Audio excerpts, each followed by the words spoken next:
The CBS Radio Mystery Theater presents...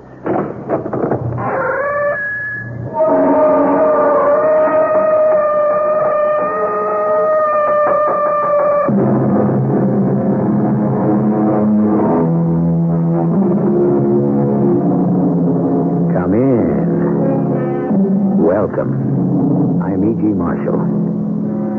Time, said Mr. Thoreau, is but the stream I go a-fishing in. Yes, all of us go angling in the stream of time. And for each of us, it's exactly the same body of water. Then, how to account for the fact that some succeed in landing whales, while others can only come up with minnows? Let me say this. I'm an extremely practical person. I'm a scientist. I know that. I believe in the scientific method. Of course. I only accept what can be demonstrated. Please, Doctor. You call me doctor. You respect my credentials. I do. That little girl is here, playing on the ground. That little girl died last week. Did she? Listen.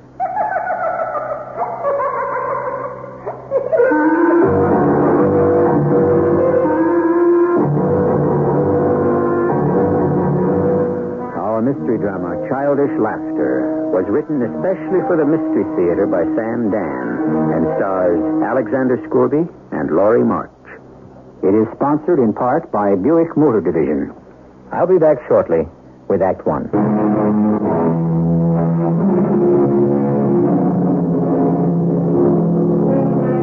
The best of men cannot suspend their fate. The good die early, the bad die late. So speaks the poet. The pure flame burns the brightest and is therefore most quickly consumed. So says the chemist.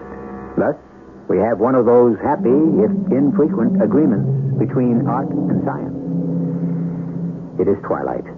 The narrow two-lane roadway twists the tortuous trail through some of the loveliest, if loneliest, country in the Northeast. The man driving the car is convinced by now that he is hopelessly lost. He casts an anxious glance at the gasoline gauge. The needle has been moving inexorably to the left. Already it is brushing the edge of the E. And now, suddenly... What the... Look out! Little girl! Look out! He opens his eyes. He takes a deep breath. The car has crashed into a tree. Muttering a silent, heartfelt prayer, he tries to start it.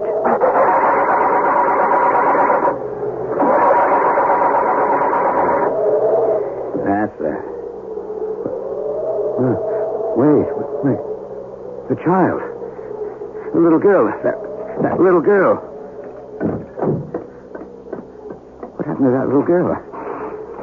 I didn't hit her. I know I didn't hit her. Could I have hit her without knowing it? No, that's not possible. Where is she? Where'd she go? What's a child like that doing out here all by herself? Little girl.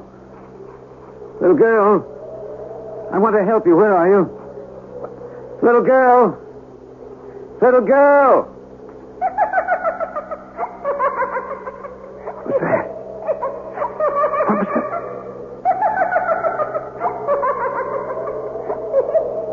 What was that?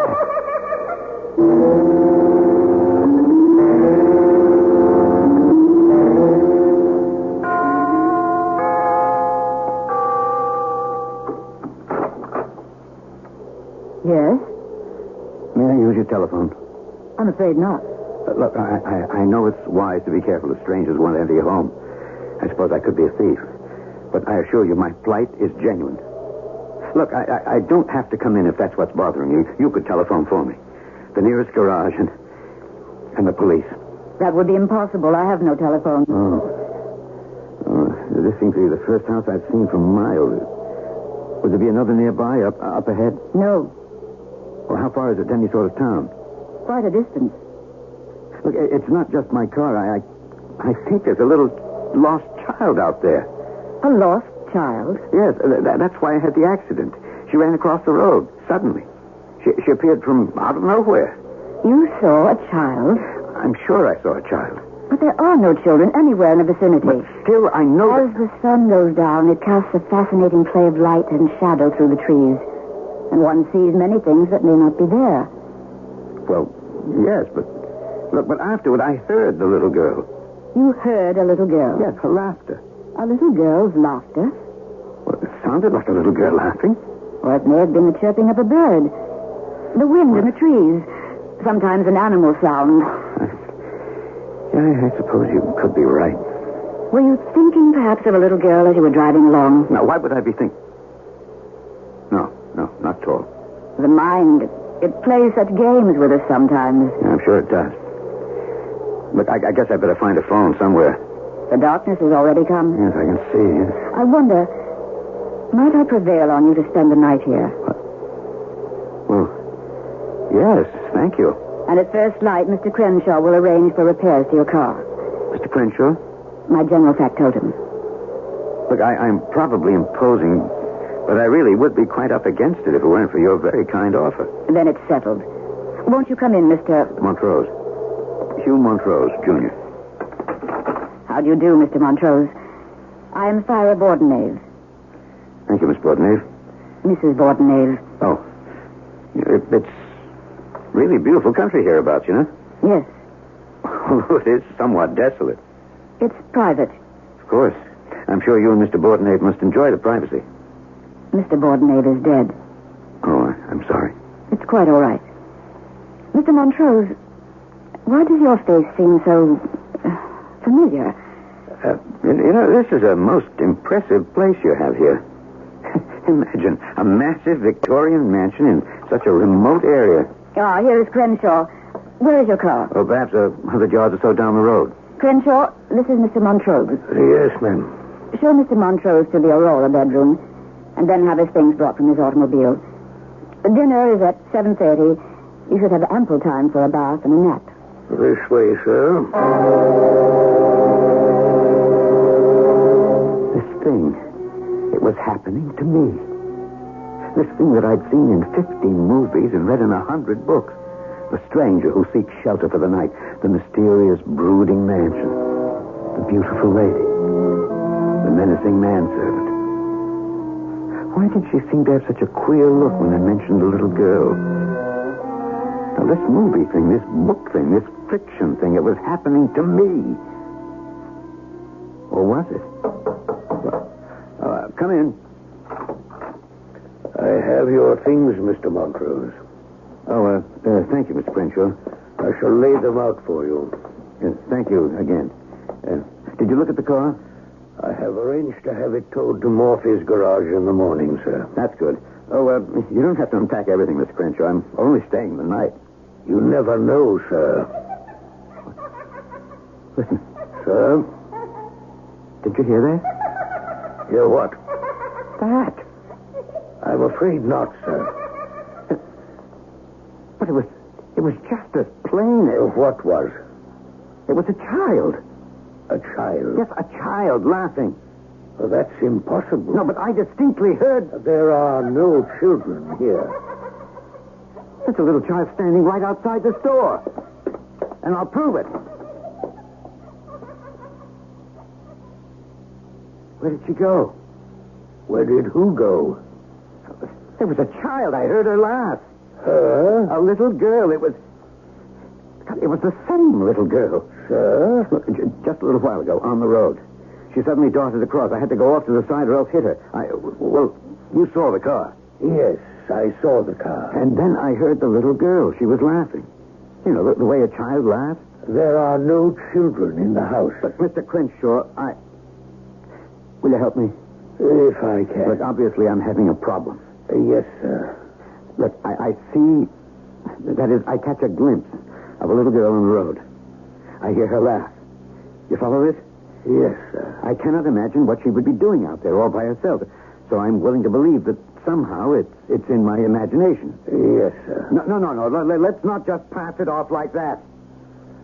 Look, Mr. Crenshaw, our imagination is a bottomless pit filled with an infinity of ideas, impressions, a witch's brew of phantoms and fantasy. Anyone may imagine anything at any time for any reason. You follow this? Yes, sir. So then, we may ask ourselves, how can we tell if what we see and hear is real or imagined? Do you know how we can tell? I'm waiting for your explanation. But the answer is that we really cannot tell. It's a matter of majority rule. You understand? I believe so. I just heard a little girl laughing. You didn't. Is your hearing impaired in any way, Mr. Crenshaw? No, sir. Then which of us is right? The rest of the house shall decide. Will you find out for me if anyone else has heard the child? As you wish, sir.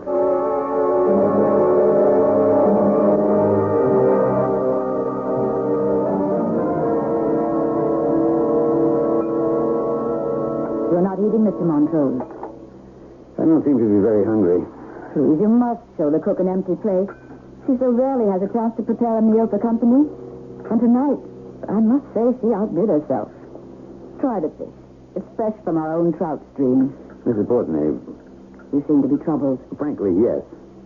I seem to be faced with a loss of my sanity. Oh, come now. When one loses one's perception of reality, Oh, the business of the childish laughter. I find it quite serious I'm sure you do. and very upsetting. I haven't heard anything, nor has Crenshaw. Neither has Cook. Have you spoken with the other servants, Crenshaw? Yes, madam. And Nothing, ma'am. is there any reason why you should have seen or heard a little girl of 3 or 4? Well, no. Do you have any children? No, I've always been a bachelor. Did you ever have anything to do with children? Why did you ask me that? I thought perhaps that children may have been on your mind. Why would children be on my mind? We all think about children now and then. Yes, perhaps that's one of the problems of our society. We're too child-centered. We seem to be obsessed with children. We make them the center of the universe. We've distorted our entire culture to accommodate the transient, destructive demands of childhood. Would you agree, Mrs. Bordenave? Well, Other civilizations managed to cope with children. And they did it by placing them in the proper perspective. I dare say. Well, I'm sorry. You must excuse me. I really don't know why I said those things. Your accident has had a more disturbing effect than you think. A good...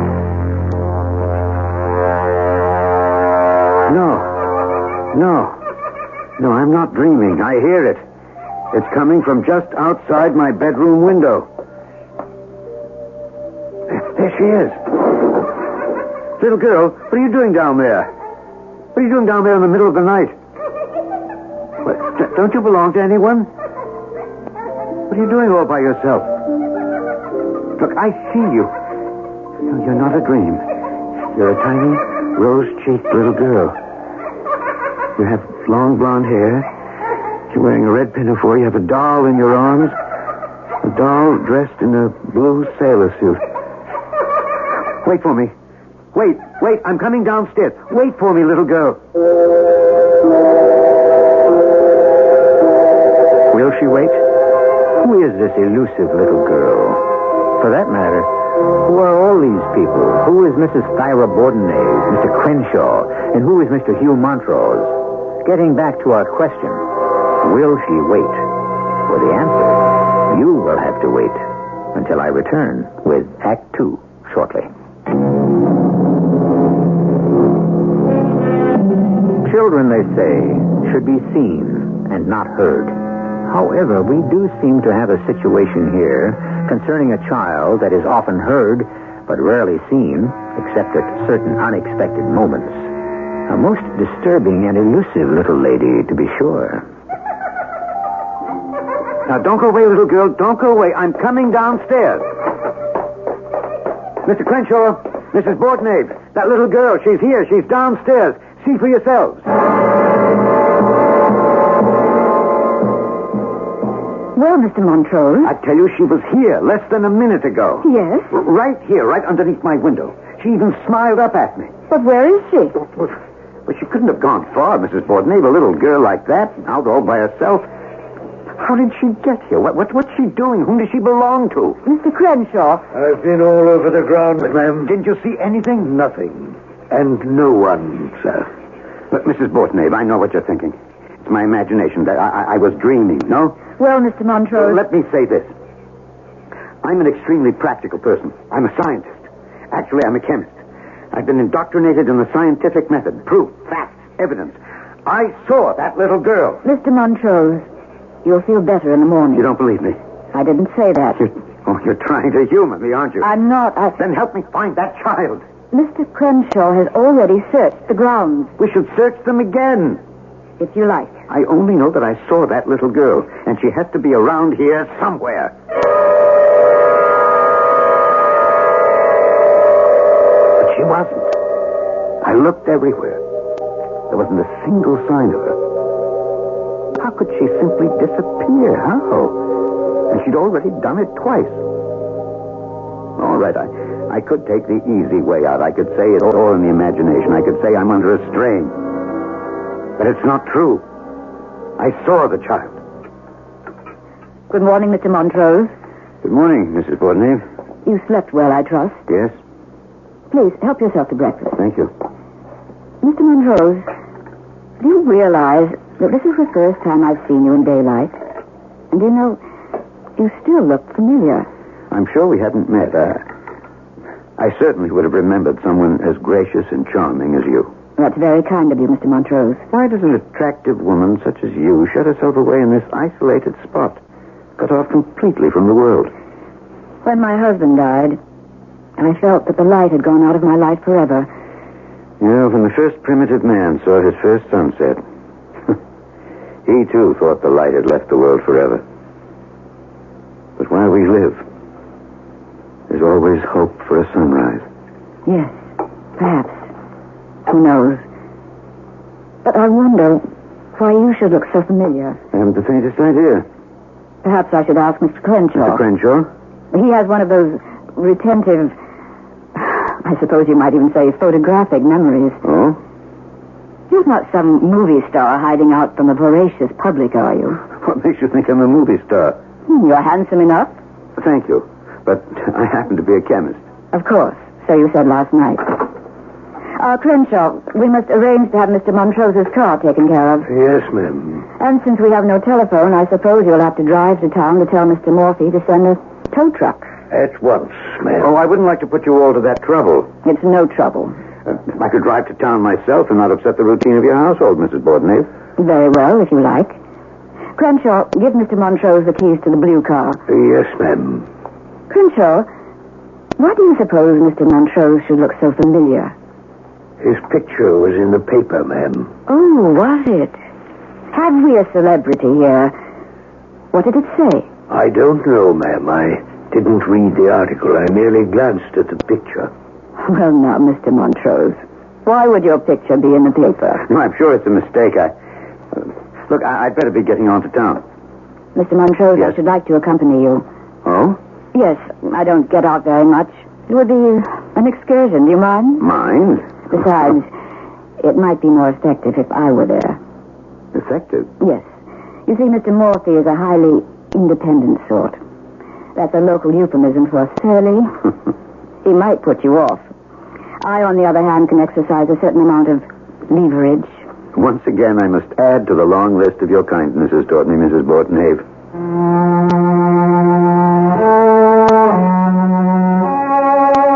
What an attractive woman. I feel drawn to her, just as I'm sure she's drawn to me.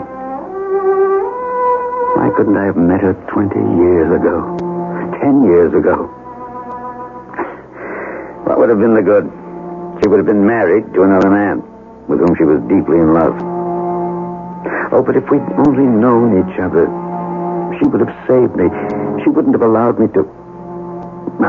I must not rewrite history. I would have broken her heart. Maybe she can save me now. Maybe she can help me construct an edifice of sanity. And I'll be all right. I'll be all right.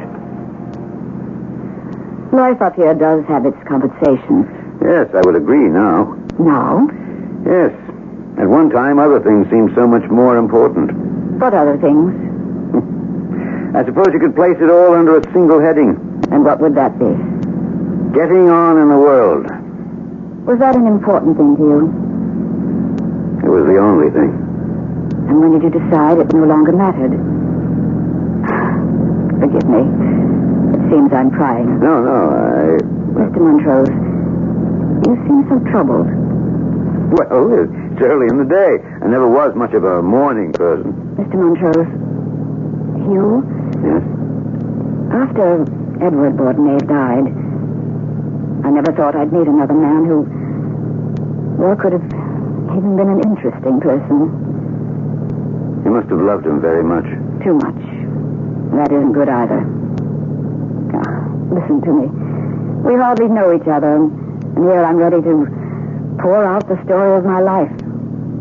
Why am I doing this? Yes, I know. And to make matters worse, you're a fugitive. What are you saying? You're running away. Look, Mrs. Bordenave. Syra. I was acquitted. Oh, perhaps not from the law, but from yourself. None of it was my fault. There was no proof that I'd acted in a criminal or even in a careless manner. It happens. It happens all the time. Why are you running away? I don't know. Is that the garage? Joseph Morphy? Yes. Well, let's go in and see if he can fix my car. Yes. He can fix your car, but that's all.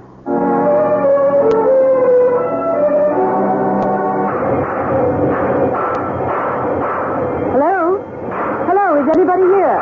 Is that you, Joe? No, I'm his brother, Jerry. Oh, it's you, Miss Bordenave. Better you don't come in here. It's full of grease and paint. I'll talk to you in the office. They don't like anyone to come into the shop. After all, that's the scene of the crime. Well, now, Miss Bordenave, what can I do for you? Is Joe here? Joe? Well, no. Do you expect him soon? I have a job which requires his special attention. Well, he ain't going to be here today. Maybe not even tomorrow. He's in bad shape. He is? Miss Bordenave, the funeral was yesterday. A funeral? Whose funeral? Oh, I guess you didn't know. What didn't I know? About Betty Jane? Betty Jane? Yes, Miss Bordenave. She just died, sudden. But she was only 3 years old. 3.5, ma'am. But how? Why? What did Dr. Morris say? Well, it was from... I'm not sure. It was from the thing they was feeding her. What was that? Well, the doc says... It was in the paper. You might have read about it. Some kind of preparation. Supposed to make them healthier, but... Well, it got something in it that certain kids just die from. Oh, this is awful. I understand the stuff's been taken off the market. Old Ben Manners at the drugstore, he's so mad he took all he had left and burned it. Oh, poor Joe. Yeah. That little girl was all he cared about in the whole world. Yes, I know. Smart as a whip she was, too. Yes. Well, what we came here for originally, it seemed so important. Well, I guess you got some work you want us to do, eh? I don't know when we can get to it the way things are now. I don't know, maybe a week, okay? Yes, I suppose so. I tell you, I like to get my hands on that guy that made that stuff. Maybe it wasn't his fault.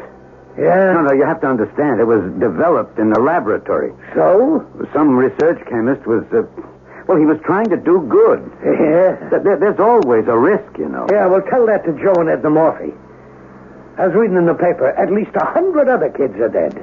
If you were reading the paper, you also should have read where the government investigators found no evidence of criminal intent. The man was completely absolved. Yeah. Well, I don't absolve him. I hope he burns forever in the hottest fires of hell. Look what he did to just one kid. One innocent little kid.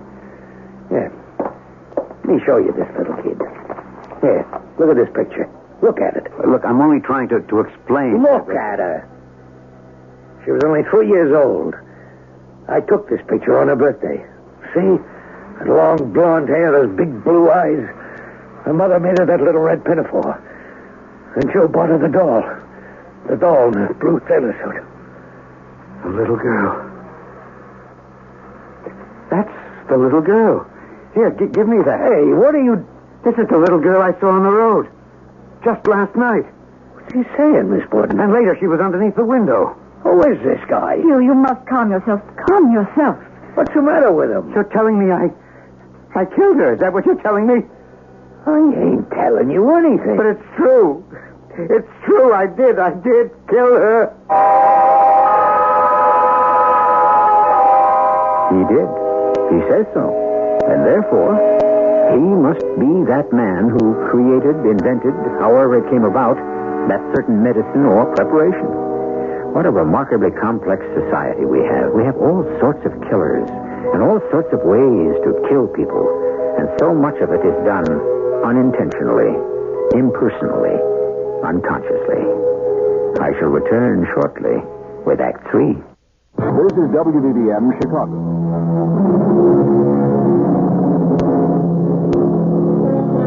The brand of Cain. How simple it was to assess, to judge mankind's first murder. The smoldering anger, the burst of fury, the raised club, the crushed skull. But as we evolve and become infinitely complex human beings, even killing undergoes a metamorphosis. It is now possible to kill unconsciously, without passion, without even meaning or wanting to, and most often, without even knowing about it. Yes, I killed her. You can't say that. Who is this guy? What's he talking This about? little girl. I killed this little girl. What do we got here, Miss Bordenay? Now, Hugh, everything is going to be all right. No, nothing's going to be all right. Nothing can ever be all right again. Not for me. Miss Bordenay, maybe this fellow needs a doctor. A doctor? My good man, I am a doctor. Well, then, Doc, don't you think... Look, I have a Ph.D. in chemistry. Hugh, perhaps we'd better go. Go. Back home. Home. I was driven from my home. The devils drove me from my home. Come to my home. Everything will be all right. I'm sorry about the little girl. Please believe me, I'm sorry about little Betty Jane Morphy and all the others. Yes, Hugh, yes. Now we must go home. Is this how it's going to be? Am I going to lose my mind? Shall I preside over the slow disintegration of my sanity? No, I have to fight. I'm only 42. I can still have a long, productive, useful life. And now that I've met her finally, I can be happy. We can be happy. All I need is a little rest. A little sleep.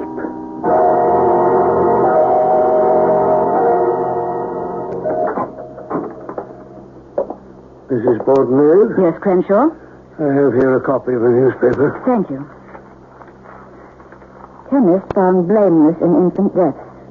Dr. Montrose unaware that Nutricin had been inadequately and improperly tested. I see you're reading my press notices. Oh, And now, you know. everyone agrees it wasn't your fault. Yes, but the children are dead. Yes. Nutricin was mine, my creation. It was going to make every child healthy, strong, more resistant to infections, fevers. It was going to be a wonder, a miracle drug. Yes, that's what you wanted. And that's what I thought I'd found. But it began a chain reaction, and it destroyed the ability, the natural ability of the body to... Do you follow what I'm saying? Yes. And now they're dead. 100 children that we know about. They're dead. Yes, we know that, and it's tragic. But do you want to die, too? I? Life goes on. You're like the captain of a plane that crashes with the loss of every life aboard but your own. You're a commanding officer of a company that has been wiped out. But these were children. Children. It makes it harder, but it must be done. What must be done? You must rebuild your life. I can't think of that now. You must think of that now, before it's too late. Before you become too deeply immersed in remorse and regret. I felt that way. I was driving the car when Edward Bordenay died. Please, I don't want to hear anything. But you must listen. I had too much to drink. I insisted on driving. Need I tell you there was a crash? And he was killed instantly. But I escaped unhurt. I ran away from the world. That's why I'm here. But you can't run away. The world was meant to be lived in. It has too much to offer. That's what I suddenly realized when you knocked on my door. No, it's too late. Why? You know what I did. Yes. You tried to do something worthwhile. You tried to make things better. And I made things worse. But that's how it goes in this world. Next time you'll be successful. Next time? And I'll be successful, too. I'll have a real marriage. I won't be a spoiled, indulged little doll. Hugh, We all get another chance. What? Do you really believe that? You do. You told me. What? Didn't you say, while we live, there's always hope for a sunrise? Yes, but... What? Was it just talk? We've only just met. That's right. But we met at exactly the right time, when each of us needs the other. And so maybe our meeting was no accident. What are you saying? I don't know what I'm saying. Or maybe I do. Maybe these things are meant to be. Who knows? What brought you to my house at the exact moment in time when... I look into her eyes. The deep, dark eyes. And there's a light that shines in them. A soft light that fills me with warmth and hope. What did bring me to her house at this exact moment in time? Was it for this purpose? To be given fresh hope? Courage? I dared to think, I dared to believe it was so. Why not? Why shouldn't I be saved? Hugh, tell me about Nutricin. Nutricin? Tell me the truth about Nutricin. It's all in the newspapers. I don't care what's in the newspapers. I want the truth. Nutricin. I wanted to create a builder of tissue. What went wrong? I wanted to create a wholesome, beneficial thing for children, to build stronger bodies, to increase resistance to disease. And what happened? I thought I had, Yes? but it got away from me. I don't understand. They came along. Who? You know, this big company. You read the paper. Yes. And they said, well, you know what they said. You read it. Yes. They said, you've got it. Man, have you got it. We'll take it from here.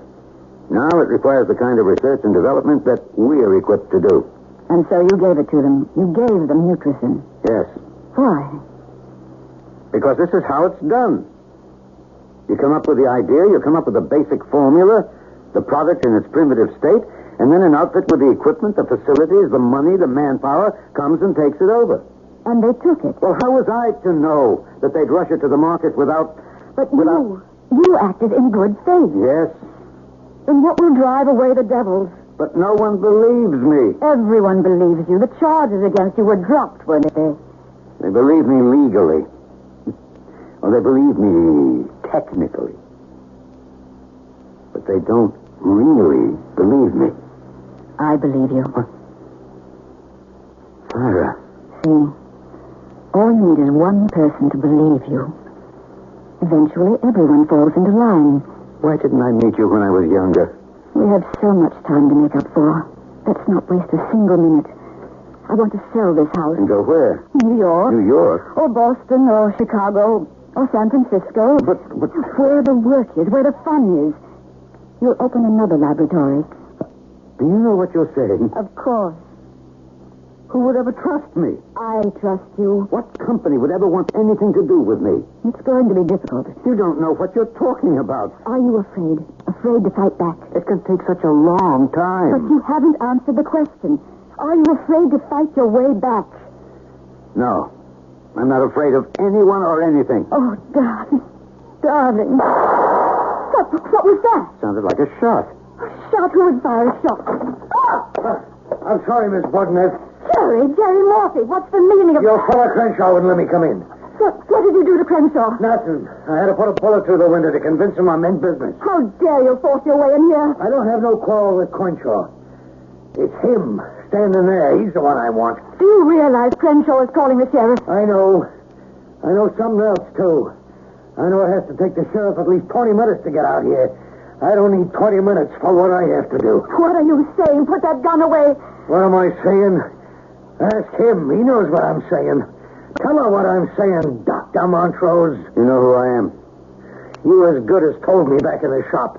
Then I remembered seeing your picture in the paper. He's going to kill me, Sarah. No. Can't you see it? Can't you see it in his eyes? Jerry, listen to me. I'm sorry, Mrs. Botniv. I gotta do it. Who are you to judge another human being? We're past that kind of argument. You'll spend the rest of your life in jail. That's all right. I have to do it. I have to do it for my brother. Jerry, don't you understand? It was a mistake. We all have to pay for our mistakes. He didn't mean it. He tried. Oh, good Lord, Jerry, he's a man of science, of truth. He only wanted to do good. It wasn't his fault. It wasn't? No, it wasn't. He had a vision of children who would never be sick. Children who would never suffer. That's why he created Nutrison. Let him tell me that, Miss Bordenave. Tell me, Doctor. Tell me you invented the thing for the reason she said. Tell me that. Tell him you. Well? The answer is yes. You did it for the kids. You didn't do it for the money. Tell him you did it for the children. Can you tell me that? Yes. Miss Bordenave, do you have a Bible? A Bible? In the drawer. All right, get it. Here. Give it to him. Now, Doctor, tell me you didn't do it to get rich. Hold on to that Bible and tell me. I did it because I wanted... Listen. What is it? Quit stalling. She's here. Who's here? Don't you recognize her laugh? Your niece. What are you trying to put over? Oh, listen. It's Betty Jane. She's dead. No, she's here. Betty Jane's here. Now I know what this place is. This is the place they all come to afterward. They come here to her, to Thyra Bordenave, this dear, kind lady. Hugh, what are you saying? That's why I came here. Don't you understand? No, listen to me. Listen. Children, listen to me, all of you. I came here to find you. Hugh, you must calm Now, yourself. don't you hear them all? There is no death. Oh, yes, they're children. Children, you must forgive me. I shouldn't have sold the Nutrison before it was ready. But they gave me money.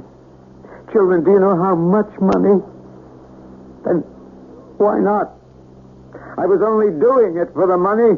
Hugh. But it's the truth. I was tired of being poor. Oh, I was respected. I was distinguished, but I was poor. I just let the idea of the money make me careless. Don't say that. He'll kill you. Let him kill me. I hear her laughter. I'll hear it till the day I die. Go ahead, Jerry. Kill me. Kill me. What are you waiting for? I can't kill you. Why not? Because I hear her laughing, too. Jerry. I'm the one that killed her. I'm the one who said to Joe and Edna, poor kid's so scrawny. Why don't you give her some of this Nutrison stuff they advertise?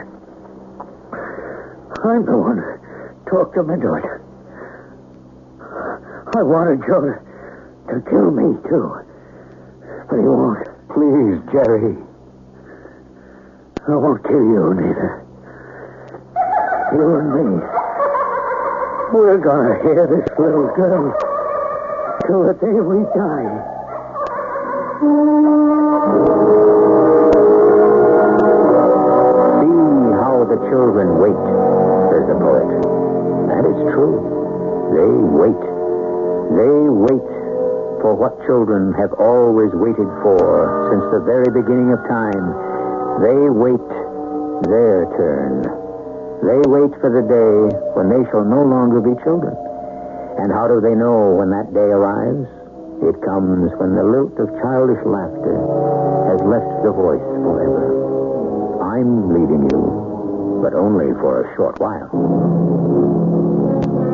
We read the paper, we hear, we see the news. Every now and then, something goes wrong with our marvelous mechanized civilization. The plane falls. The machine fails. The building collapses. The beneficial chemical suddenly runs amok and destroys instead of heals. And so, murder. Unintentional, accidental, regrettable murder, but murder nevertheless, is built into our culture. Does every society require victims? The ancients believed so. That's why they performed sacrifices. Does the heart of the matter ever really change? Our cast included Alexander Scurby, Laurie March, and Court Benson. The entire production was under the direction of Hyman Brown. This is E.G. Marshall inviting you to return to our Mystery Theater for another adventure in the macabre. Until next time, pleasant dreams.